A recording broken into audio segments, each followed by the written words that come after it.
पर्व में मैं धनंजय आप सभी का स्वागत करता हूं। आज भूत पर्व में मैं एज अ भारतीय वोटर, एज अ भारतीय मतदाता आपसे बात करूंगा। जैसा कि आप लोग अवेयर होंगे, आपको पता ही है कि 2024 मैंडेट के बाद विपक्ष के द्वारा बार बार कहीं ना कहीं प्रयास किया जा रहा है और जो 2024 का जो मैंडेट है, जनता के द्वारा जो मैंडेट दिया गया, उसको वीकेंड किया जाए, कमज़ोर किया जाए। और अब तो इनका प्रयास इस लेवल पे आ गया है। बिहार चुनाव में ये लोग वोट चोरी का एक स्लोगन लेके जनता के बीच जा रहे हैं। अब ये वोट चोरी का जो फॉल्स और बेसलेस एलिगेशन है, ये कितना डेंजरस है, कितना खतरनाक है भारतीय लोकतंत्र के लिए, आज मैं उसी का विश्लेषण करूंगा। और जो कॉन्स्टिट्यूशनल प्रिंसिपल्स है, जो लोकतांत्रिक व्यवस्था है, लोकतांत्रिक मूल सिद्धांत है, उस कसौटी पे ये जो इनका विपक्षी दलों का जो स्लोगन है, एक फॉल्स और बेसलेस एलिगेशन के बेस पे, उसका एनालिसिस करूंगा, विश्लेषण करूंगा। और इनका जो अप्रोच है अपोजिशन पार्टी का, ये भारतीय प्रजातंत्र के लिए कितना खतरनाक है या देश को ये किस दिशा में ले जाएगा, उसको मैं बाबा साहब अंबेडकर जी का जो पॉलिटिकल आइडिया है, उसी कसौटी पे इसको कसने का प्रयास करूंगा। बाबा साहब का मानना था कि उसमें 4-5 पॉइंट है। एक तो वोट का इम्पोर्टेंस क्या है, सिग्निफिकेंस क्या है, कॉन्स्टिट्यूशनल मोरालिटी क्या है, पॉलिटिकल इक्वालिटी क्या है, सुपरमेसी पावर की भी उन्होंने बात की। तो आइए एक एक करके इसी कसौटी पे, जैसा कि मैंने बोला है, जो विपक्ष का अप्रोच है, जनता के मैंडेट को स्वीकार नहीं करना, जनता के मैंडेट को रिजेक्ट करने का प्रयास किया जा रहा है। तो आइए बाबा साहब का जो डेमोक्रेटिक प्रिंसिपल्स था, उसी कसौटी पे इनका जो अप्रोच है विपक्षी दलों का, खासकर कांग्रेस पार्टी और जो कांग्रेस पार्टी के शीर्ष नेता हैं, वोट चोरी का एक फॉल्स और बेसलेस एलिगेशन लगाकर ये भारतीय प्रजातंत्र को कितना कमजोर करने का प्रयास कर रहे हैं। आइए आपसे एक एक करके इस पे बात करते हैं। बाबा साहब मानते थे कि वोट जो वोट का अधिकार है, वही एक संवैधानिक माध्यम है, कॉन्स्टिट्यूशनल मेथड है, जिसके माध्यम से पावर का शांतिपूर्ण तरीके से ट्रांसफर होगा।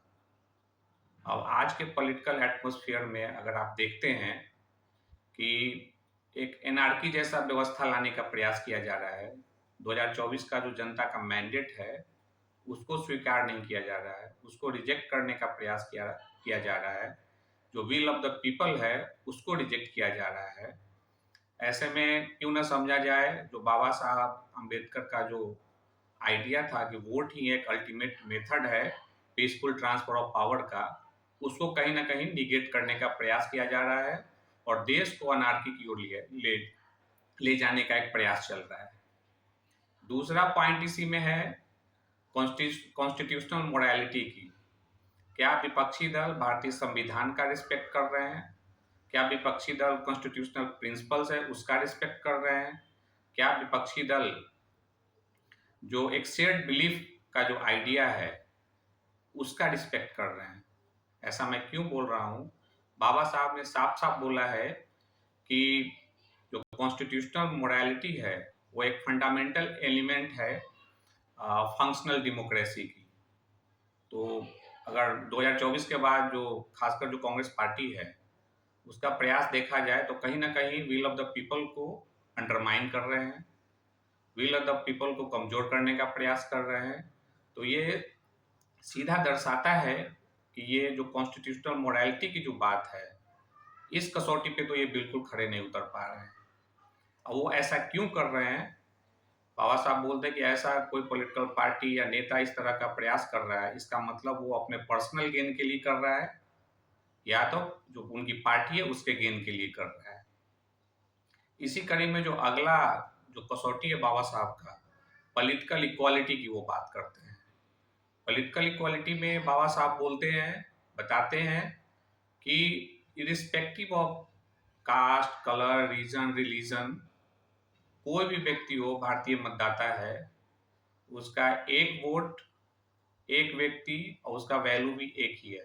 वो अमीर हो, गरीब हो, जैसा कि मैंने बोला, इरिस्पेक्टिव ऑफ उसका बैकग्राउंड क्या है, एक वोट, एक व्यक्ति, उसका एक वैल्यू है।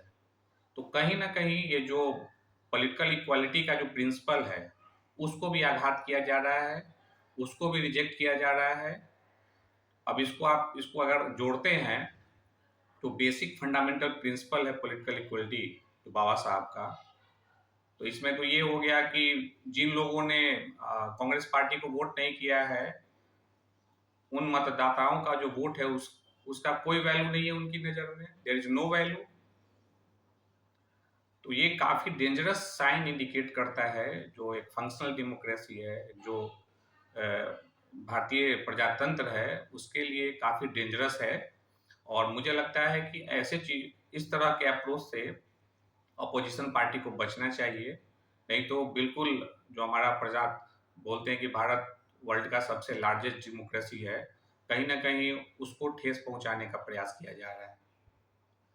इसी में एक सुपरमेसी ऑफ पावर की बात हो रही है। अगर विपक्षी दल जनता के मैंडेट से अपने आप को ऊपर समझती है, जनता का जो मैंडेट है 2024 का, उसको नहीं मान रही है, उसको रिजेक्ट कर रही है, उसको एक्सेप्ट नहीं कर रही है, इसका क्लियर कट अगर इसको देखा जाए, इससे अगर इन्फ्रेंसेस निकाला जाए कि इसका क्या मतलब है, तो ये दिखाता है कि ये supremacy of power over people है। जनता के मैंडेट से भी ऊपर अपने आप को ये लोग समझ रहे हैं। अगर इन सारे पॉइंट्स को, जो बाबा साहब का जो constitutional principles, constitutional morality, vote ही एक अल्टीमेट मेथड है पीसफुल ट्रांसफर ऑफ पावर का, सुपरमेसी ऑफ पावर, इन सबों को देखेंगे तो विपक्ष लगातार प्रयास कर रहा है कि कैसे न कैसे करके जो 2024 का जो मैंडेट है उसको अंडरमाइन किया जाए। उसको आप देख रहे हो कि 2024 के बाद इनका जो अप्रोच रहा है, कभी भी इन्होंने मैंडेट को स्वीकार ही नहीं किया। कोई ना कोई बहाना, ये ईवीएम का हो, अल्पमत की सरकार है, आ, आ, इनका बीजेपी के पास मैंडेट नहीं है, लेकिन एनडीए के पास तो है।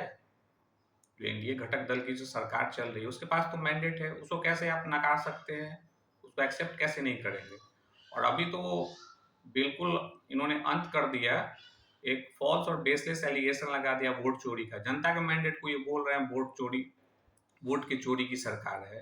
तो मुझे तो लग रहा है मतदाता, जो भारतीय मतदाता है, उनकी समझ, उनका विजडम, उनकी समझदारी काफ़ी मैच्योर है वो, और ऐसे राजनीतिक दलों को बिल्कुल वो सबक सिखाएंगी। और कहीं ना कहीं विपक्ष का जो प्रयास है, जो डेमोक्रेटिक प्रिंसिपल्स है, उसको धूमिल करने का प्रयास किया जा रहा है। जो कॉन्स्टिट्यूशनल वैल्यूज है उसको तोड़ने का प्रयास किया जा रहा है। और जो बाबा साहब बोलते हैं कि एक आइडिया है, सरकार क्या है? सरकार जनता की, जनता के लिए, जनता के द्वारा, इस आइडिया से विपक्ष कहीं ना कहीं बहुत दूर होता दिख रहा है, जो कि भारतीय प्रजातंत्र के लिए, भारतीय लोकतंत्र के लिए बिल्कुल सही नहीं है।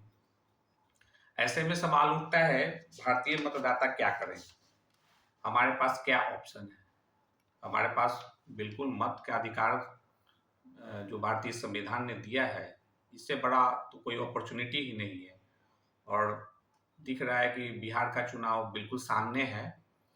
ऐसे में जो भारतीय संविधान ने हमें सिखाया है कि मैंडेट को सम्मान करना, संवैधानिक संस्था का सम्मान करना, जो लोकतांत्रिक व्यवस्था है, मूल्य है, सिद्धांत है, उसको और सुदृढ़ और मजबूत करना, इस तरह के जो फोर्सेस हैं जो हमारे लोकतंत्र को कमजोर करना चाह रहे हैं, उनसे हमें लड़ना होगा। संविधान को जो आघात पहुंचा रहे हैं, उनसे हमें लड़ना होगा। ऐसी जो छुपी ताकतें हैं जो हमारे लोकतांत्रिक मूल्यों पर आघात कर रहे हैं, या जनता के मैंडेट पे आघात कर रहे हैं, उनसे हमें लड़ना होगा। भारतीय मतदाता को सतर्क रहना होगा ऐसी ताकतों से जो भारत में अनार्की लाना चाहते हैं, ऐसी ताकतों से, ऐसी दलों से जो विल ऑफ द पीपल को रिजेक्ट कर रहे हैं, विल ऑफ द पीपल को, जो जनता का मैंडेट है उसको अस्वीकार कर रहे हैं। हमें सतर्क रहना होगा ऐसे अराजक तत्वों से जो हमारे भारतीय संविधान को कमजोर करने का बार बार प्रयास कर रहे हैं। अब बिहार का चुनाव, जैसा कि मैंने बोला, बिल्कुल करीब है। इसमें मतदाता क्या कर सकते हैं, उनका समझ, अपना जो विजडम है, बिल्कुल उस पर मुझे तो लगता है किसी को संदेह नहीं करना चाहिए। अपने मत का सही उपयोग कर ऐसी ताकतों को ऐसा सबक सिखाए कि वो आगे वो इस तरह का कोई भी प्रयास करने से पहले 500 बार सोचे।